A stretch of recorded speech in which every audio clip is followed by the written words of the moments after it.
All right. Welcome to another episode of Millennial Money Matters with Kelly Turner. And Derek Mazzarella.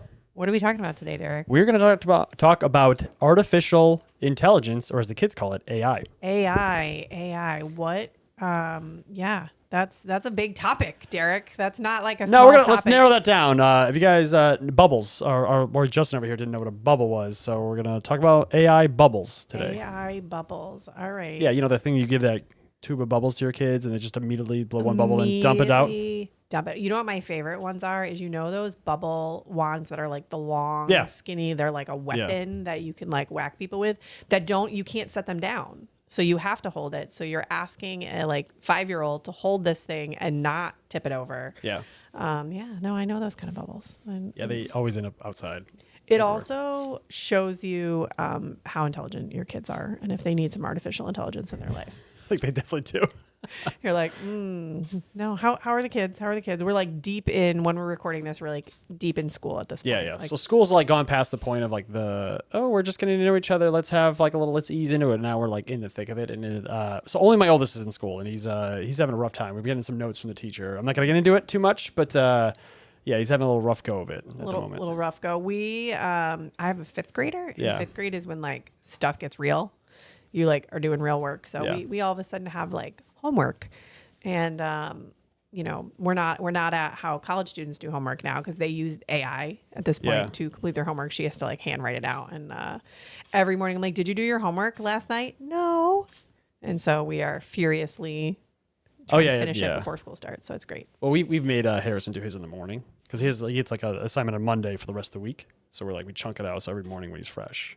Because otherwise he's a psycho at night. Yeah, it's not going to happen. I feel you. No, we're there. It's like sports season. It's cold.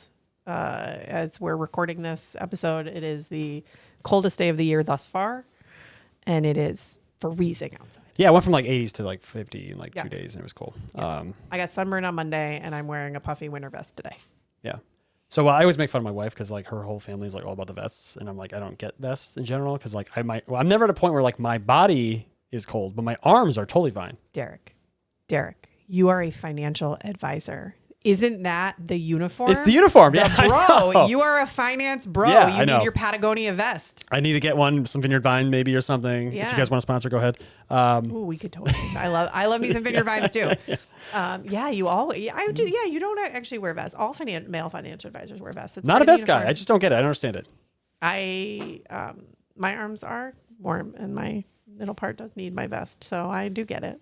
Yeah, I don't know, just a weird clothing item idea to me. I mean, I get it in some areas because you need your arms for something. Like I don't know if you're golfing, like yesterday I was golfing, and then that's where I see you can go with a vest. Other than that, no vest. No, I'm out of vests. All right, so we've gone from bubbles to Finance Pro vests. What? Tell me about what is a bubble? All right, because this has been like the number one question I've been getting asked because I'm in my fall review schedule time. So everyone's like, are we in a bubble? Like, what's going on with that? So bubbles are basically when we get a little overvalued, overexcited about stuff. And generally when it's like a lot of extra money floods into the market, usually in a specific sector of the market. In this case, it's AI. So we're getting all these investments. People are pouring money thinking like it's the next kind of like gold rush or get rich semi-quick thing. So we're seeing it, and eventually what happens at a certain point, the bubble just gets too big and it just will pop. When has that happened before? Well, it happened with the housing market in 2007, right? That was not fun. And then everyone's really comparing this to the .com crash because what happened then was you put literally like totalmortgage.com in it. Your valuation just went like crazy. It was amazing. Yeah. But I mean, so everyone's like really comparing it. It's like all the valuations we're looking at because Cisco was like the big name at that time because they were laying all this fiber cable to kind of like see the internet and let that going. And that was like we're going to do the picks and the shovels. We're going to be smart investors with this. And now, everyone's comparing NVIDIA to it. But they're just totally different dynamics in a lot of ways. And in some ways they're fine. But like, I'll give an example. So pets.com is like the number one, like, oh, let's look at them. They were being funded a lot, and a lot of these .com companies were being funded by venture capital. So it was all debt financed. Like they were just borrowing a ton of money in the hopes that at some point they'll have revenue. I'll give you an example. At the height, do you know how much Pets.com made in a given year? No. You never know the answer to this question. I never know. Well, okay. Do you know the answer to these questions? I had to look this one up. up. I had to look it up. Okay. So don't shame me for not knowing the answer to the pets.com. It was $600,000. What? So that was like a very good like salary. What?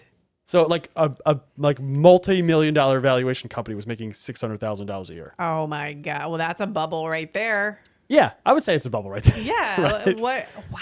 Yeah, so they just were not making money, nor do they have cash available. So it was just like, it was all very much like a house of cards where if like a strong wind came up, toppled right Everything over. was gone. And there were a lot of different examples like that. There's etoys.com, like Netscape was a big thing.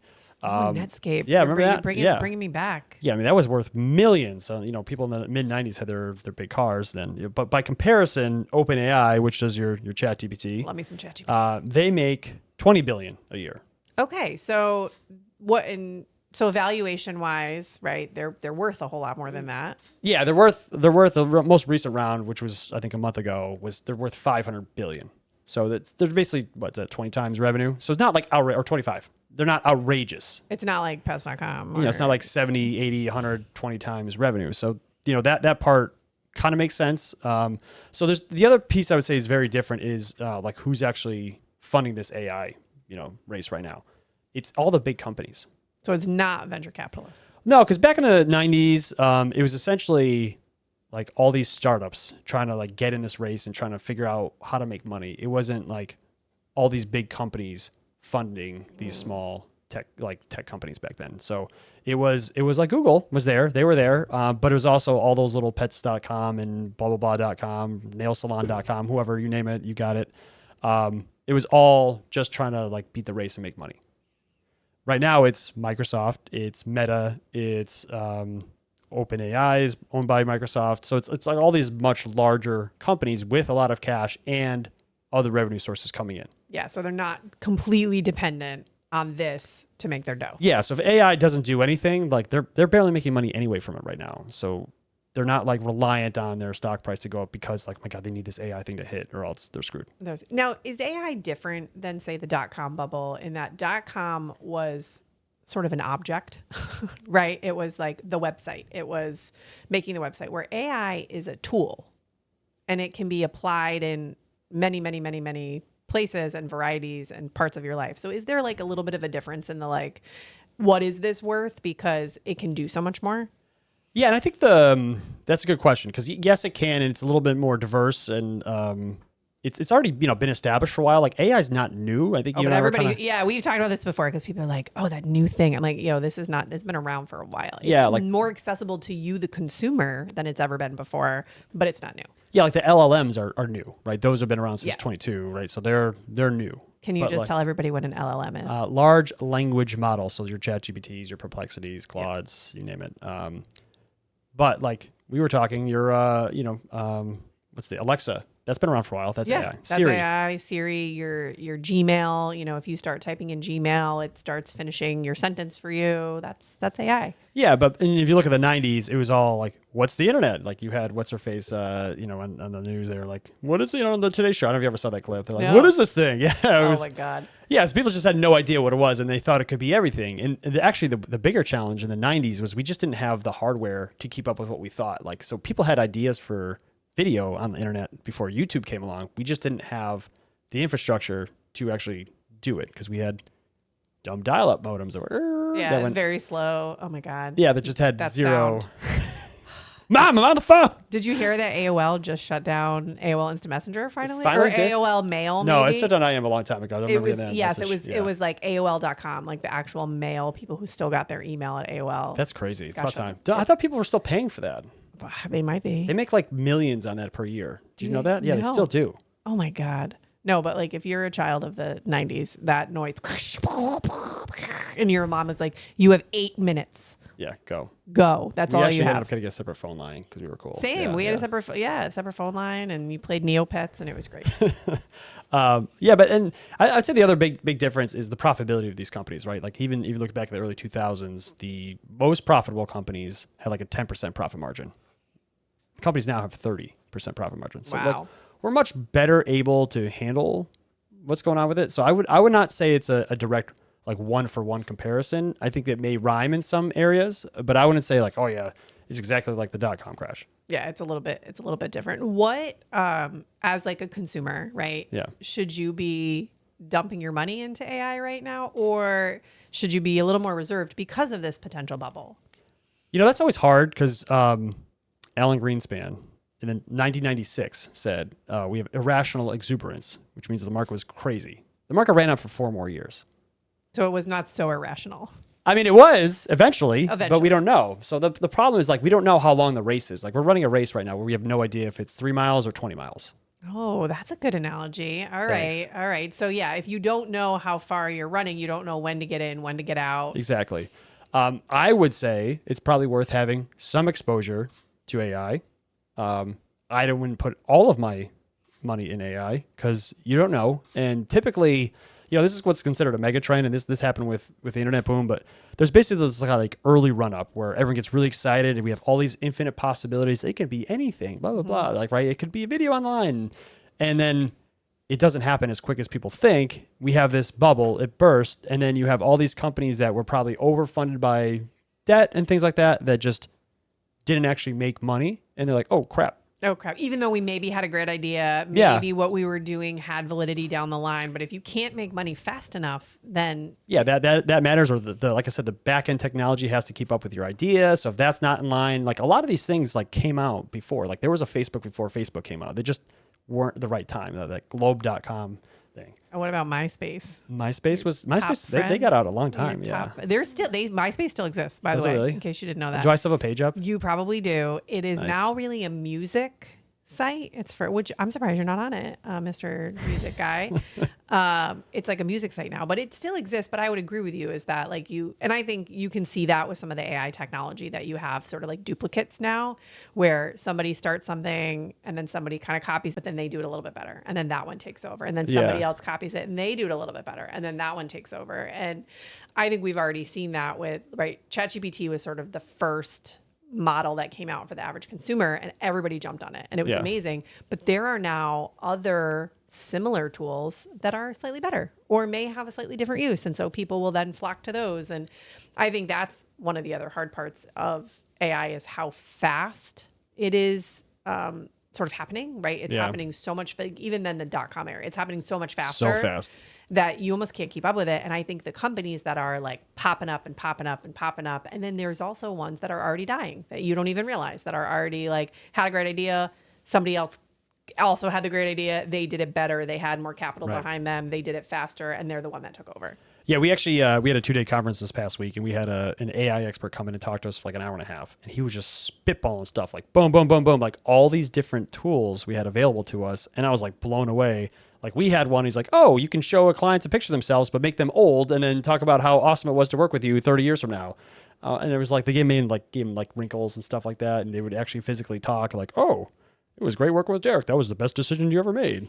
And you're like, what is this? Well, and I even say it for those lovely followers of the podcast. If you look at social media, we use an AI program to make our video clips. Yeah, because it takes me 5 minutes to upload everything. It takes them 6 minutes to clip up the stuff, and then we're done. So it takes us if you no time. Roll yourself back to the OG origins of the Millennial Money podcast, we were recording on my iPhone, and then I was painstakingly clipping 30-minute podcast episodes into 60-second Instagram reels, and it took forever. Yeah. And it honestly didn't really happen all that often because it took hours of work, and now we put it up there and do it.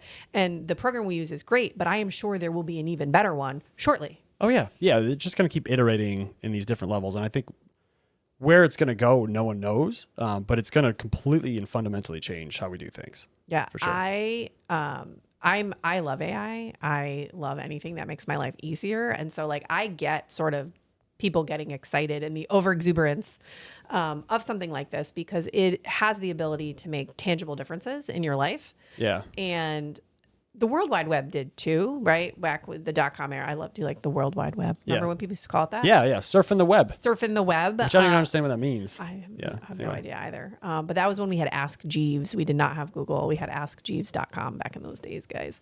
But part of the joy of the internet was it fundamentally impacted how you lived your life. Think about what it just did for music, right? Like with Napster and all that stuff. Yeah. Oh my God. Right. Like that totally changed the music industry. When was the last? Well, I'm not going to ask you this question, but when was the last time you bought a CD? Me, I could not even tell you. You probably buy them still because I don't buy CDs. No, I have vinyl. Oh, just the crispiness. I don't even.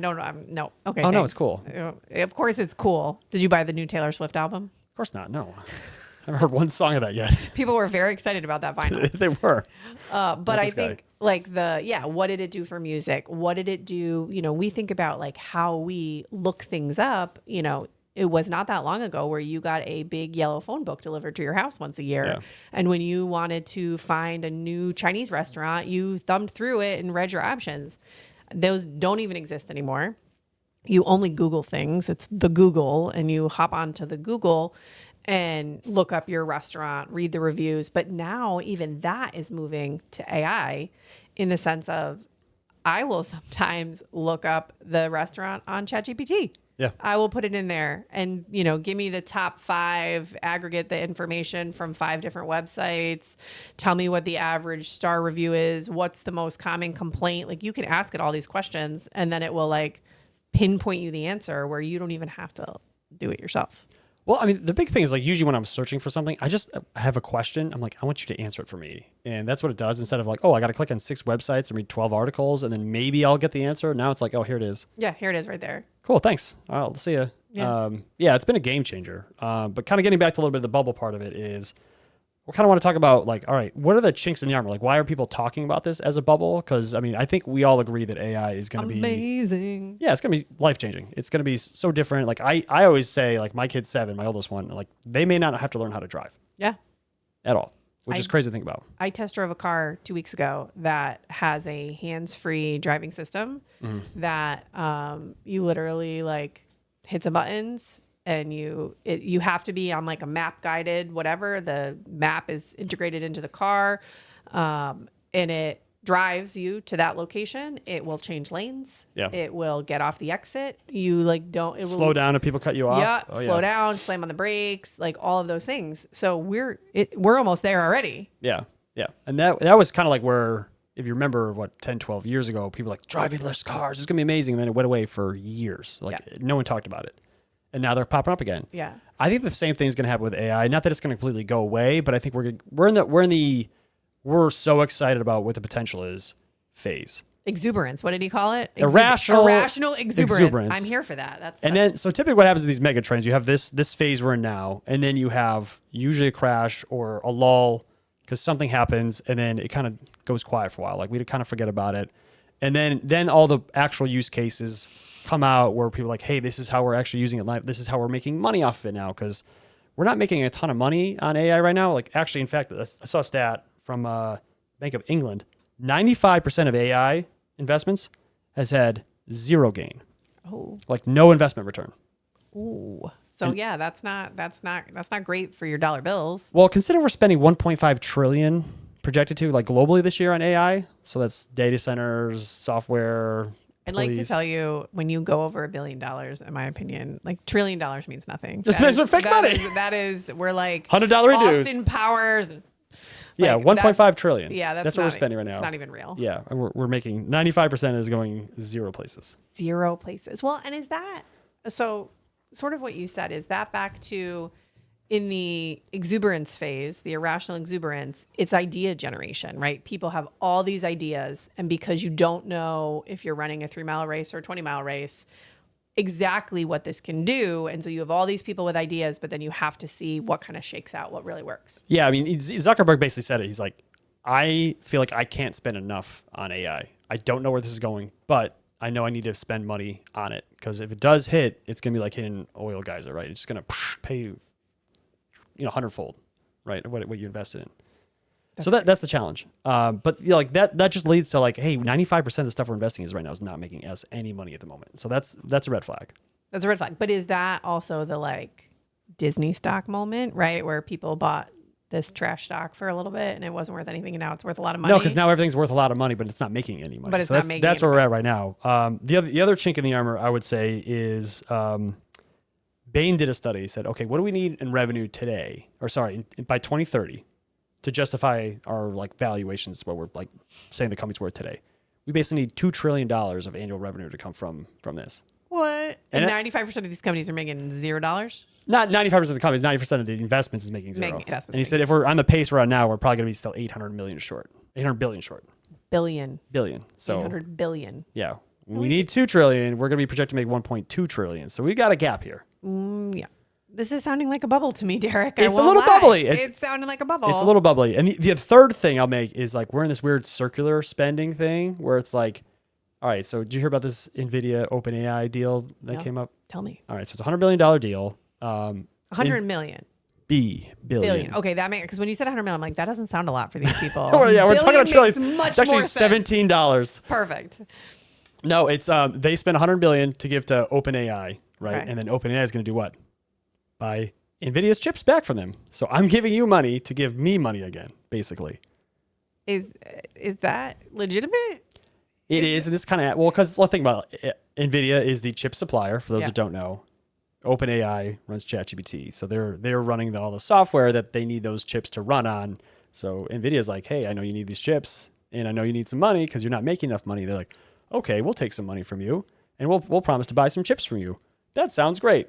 But what is NVIDIA really getting out of that? Because they're giving you money ahead of time in the hopes that eventually at some point OpenAI will make enough money to pay them back.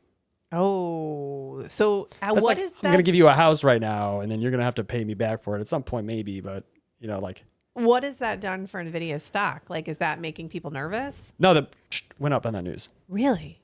Yeah. Even though it sounds sort of counterintuitive that I'm going to pay you to pay me. Correct. And this kind of also happened a little bit in the .com era, and this is going to happen a little bit more in this era because they want to keep the kind of the train moving on the tracks. So they're going to say, well, what do you need? You need us to we'll front load the supply for you. Is this okay? Can we rewind to a comment that you made that I've heard before, but I want you to explain it to people, which is picks and shovels. Tell people, what is that? When you say that as a financial advisor, what does that mean? Okay, so back in the 1800s, there was a massive gold rush, right? So a lot of people went out west and says, I'm gonna go mines for some gold. But most of those people actually made $0 because they were the idea generation. They were the idea people, right? They were the ones trying to find the gold, and they didn't. Who made the most money were the people selling the picks, the shovels, the axes.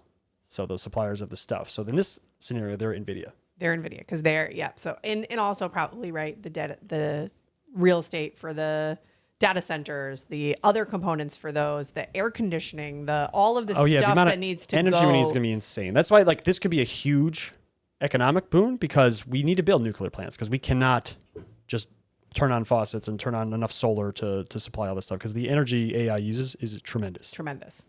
And the other part is these chips, they're outdated in like 3 years. Oh, so there's not a lot of longevity in this. So you always have to be working for the next thing. Yeah. So like the fiber that was laid in the 90s and the 2000s, that's still there. That still works. We still use it.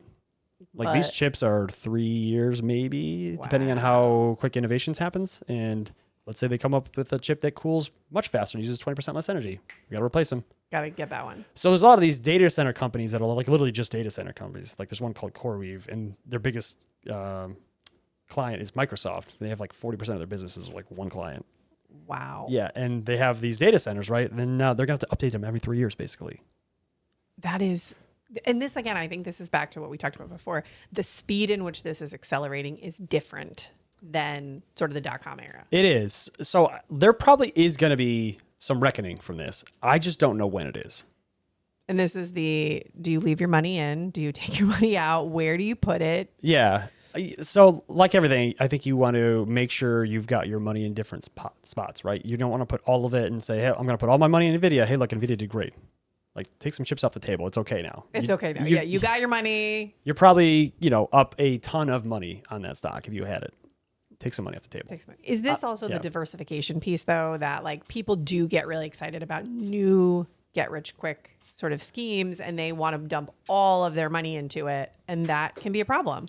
Well, yeah, because here's what happens. All right, I went in early. I saw NVIDIA coming, right? I bought it. It went up from, I don't know. They split a bunch, but let's say I bought it $100 a share. Now it's worth $178 a share. I made a ton of money, and I'm telling all my friends how smart I am that I made this money. Like, what? You made that much money? I'm going to buy NVIDIA stock, except instead of buying at 100. Now they're buying at 175, right? So now all these people buy at 175. So it goes up a little bit more. And like, wow, I'm a genius. So then more people go into it, right? And then that's where that bubble comes in, because so many people come in so late. And those people that come in so late, they're the ones that will lose their shirts on this stuff. And I don't know if we're in the lose your shirt phase yet, but it feels a little like it.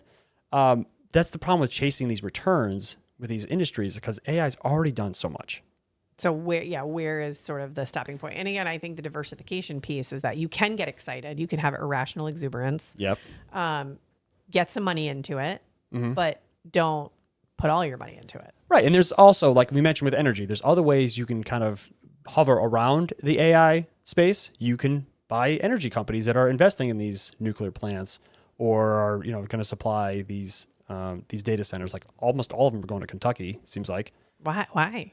Is there probably taxes? Oh, probably taxes. Right. I mean, I don't know the exact thing, but yeah. So like all of them are going to these places, and they just need so much energy. So like there's other ways you can invest in the market without just saying buying directly like chip manufacturers or semiconductor. Because I don't know if you remember from our episode at the beginning of the year about trends, we talked about these thematic investments. Yeah. Like this would be a thematic investment, investing in AI only.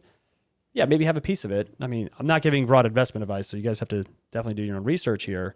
But there's definitely different ways you can say, all right, I'm going to take advantage of it, but I still want to be cautious with it too. So you can try and do both by having some money in AI, but also making sure you have money elsewhere. And like the picks and shovels is a good way too, where it's not your different sectors that may kind of pop at different times. So you're not, right? Somebody's got to build the chips before they can build the data center. Well, that can be rug pulled too. So you got to be careful with that, because that's where like Cisco was the NVIDIA of the day, right? So they're always comparing like the two, because they laid all the cable, all the fiber, right? And everyone's like, okay, these guys can be set because they're the picks, the shovels.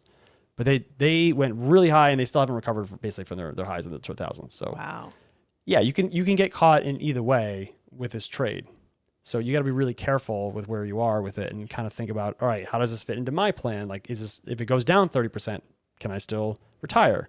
So like you really want to look at this holistically, not just, is this a good thing to buy or not? Well, can I just use AI to answer these questions for me? Can I just plug it in to iRobot, to Will Smith taking over the world and have it tell me? As far as I know, they don't predict the future. They try to. Yeah. Well, the problem is with putting stuff in there. First of all, don't put your personal information in there. No, please do not. Yeah. Sam Altman, who owns OpenAI or runs it, is they're going to be able to find all your information. And you know what? That's probably how they got to get more revenue, because if they get all your personal information, they are going to sell it. Well, and people, yes, 100%. Quick side note, and Derek knows my thoughts on data collection companies, is people do not realize how many data collection companies they interact with every day. Venmo is not a bank. It is a data collection company. They're collecting your data. They are not a bank. And I think there's so many kind of pieces of that. Like truthfully, at this point, Facebook is a data collection company. Google is a data collection, like all of these places. And the data that they're collecting, Google is probably the most primo data collection company, because all we do is give it information. And then it says, what are people searching? What are people looking at? What are people writing? What are people saying? And that they're collecting data in that. Have you ever seen the ads that are sent to your Gmail account based on, hey, I bought Sephora and I have a delivery notification, and now I have 4 ads from Ulta, their competitor, because they sold that information. But the data collection piece to it is huge with AI. Yeah, I mean, I always thought if the product is free, you are the product. That's you've got some good ones today. Hey, I like it. Knocking it down for Friday. You are. It's a good one. Yeah, you just got to be careful with putting financial stuff in AI, because I mean, I know what to look for, because I've kind of tested out a little bit and see like, hey, if I have a client like wanted to buy a house versus stock, I was like, oh, can you put this in? Like, I'm using client information, just kind of give them a general scenario to see like how they would figure it out. And I put it in 3 different AIs. They were all different. All of them were wrong. All of them? All of them. I was like, I'll just do the Excel thing myself. Oh my God. It is true too. Yeah. And I always tell people the trick with AI is it's garbage in, garbage out. Yeah. So you don't know what other background data it is using to calculate out that information. It's not infallible. It's not a genius. It cannot read the nuanced pieces that you're looking for. It's literally looking at the data that you've given it, and it's going, what other information do I have that sort of fits this scenario? Because it's trying so hard to give you an answer. Yeah. And I looked up, it was something, they quoted something from Wikipedia for me the other day. I was like, nope, not using that. Oh my God, Wikipedia. You know, and some stuff was from 2 or 3 years ago. And so it's like, you know, is this relevant data? Is this up-to-date data? You know, has things changed? You know, just you putting your stuff in there and being like, I'm 45 years old and I want to retire in 20 years. And, you know, I make this much money and I have this much in the account. Like, how should I invest? It's not gonna give you the right answers because it's not looking at you, doesn't understand you, doesn't understand your. Now, do you know about ChatGPT hallucinations? I do, yeah. Do you know that I had that? My ChatGPT hallucinated. Did it really? Yeah. So I, you know, fun fact for those who don't know, have an Airbnb, and I was kind of going through some stuff in it where I was making like lists and some content for social media and some content for websites, and I had all this stuff going on in one thread. And then ChatGPT said to me, they're like, "Would you like me to turn this information into Canva templates for you, put them in a folder, and then I will make you a Google spreadsheet to download telling you, you know, whatever you want to do with these." And I was like, oh my God, that sounds amazing. Do it. Yeah. Great. And so I didn't think anything of it. I said, yeah, sure. And it said, you know, I'll get this to you shortly. Later that night, I was like, I didn't get that yet. So I went back in and I'm like, hey, like, chat, what are you doing? Can I have this? Still working on it. I will get it to you shortly. 6 days go by and I kind of keep like, yeah, where's this? Yeah. could I just have some of it? And it would be like, yes, it's almost complete. I will have it to you shortly. I'm just finalizing the last details, right? It's like talking to me like it's like the checks in the mail. Yeah, like, exactly. And then I actually was listening to a different podcast that was talking about ChatGPT hallucinations. And I was like, oh my God, my ChatGPT's hallucinated. And I never thought about it, right? It can't make collateral. No. It can't log into Canva and make Canva templates. Why did I think that it could? I also hallucinated. And so I finally said to my ChatGPT, are you not delivering what I've asked for because you are unable to? And my ChatGPT was like, yes, I'm very sorry. I really would like to, you know, whatever, like give you what you want, but I am unable to do A, B, C, and D. I can do E though, which was make me a PDF spreadsheet. And that's what I will do for you. I apologize for the inconvenience. So it knew that it couldn't do it, but it wasn't going to tell me no. I do try and ask it, like, can you do this or no? Or if you can't do this, tell me. It's okay. Mine volunteered for it. So that's why I was a little bit mad. You volunteered to give me this information and you didn't give it to me. But this is some of the stuff that like people don't realize that, you know, is this part of the bubble, right? Whatever. But there are limitations and people think that it's limitless. Yeah. It just goes to show we're not there yet. We're so early on in the game here. And that's where we run into trouble because we're projecting it's going to do all these things, but it can't do it just right now. Like I think probably in a few years, there's going to be a financial advisor, you know, GPT, and there's going to be a mortgage broker. Oh, yeah. There are going to be all these siloed, like accounting one, like all these specific things for these specific jobs. And it'd be great. Like I was telling Kelly earlier, like I have an AI app recorder for my client meetings, but it's designed specifically for financial advisors. The information is secure. It like summarizes everything, picks up numbers. It creates notes for me, to-dos for all of us. And it also sends like, it can help send a recap email. So like, that's going to save me a ton of time. Like we're going to have all these things, but like magnified by 10, but probably not tomorrow. Probably not tomorrow.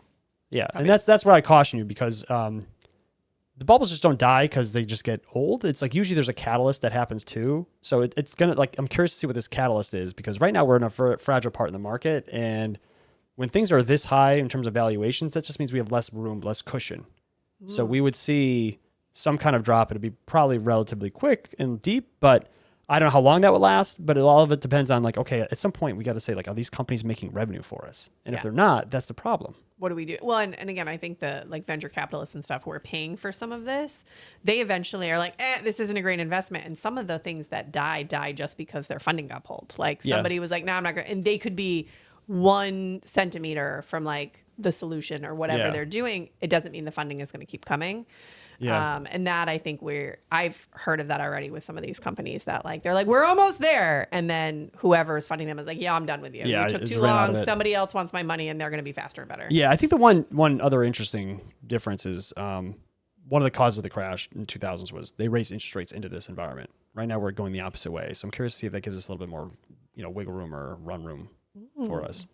That's interesting. I didn't really think about that, but yeah, if there's less debt on, or your borrowing costs are cheaper, that could extend out the life of this bubble. But it's still a bubble. That's what you're telling me.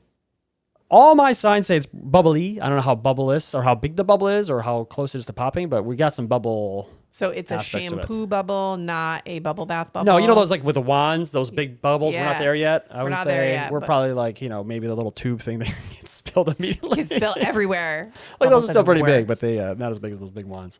All right. I'm here Yeah. for that. Just All right. yeah, our advice, just stay the course. Don't go crazy investing in it.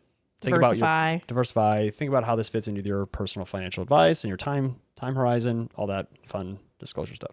Perfect. I love it. All right. Thank you. That was very interesting for me. Was it? Okay. Because I said the topic to Kelly. She's like, ooh. I was like, do we need an AI expert to talk about that? I did say that, in fact, to Derek, but he told me he was the AI expert, and I believe I said, I got this. I got this, and you did. You did a great job. Yeah. Thank you. All right, guys. Well, thanks for listening. Thanks.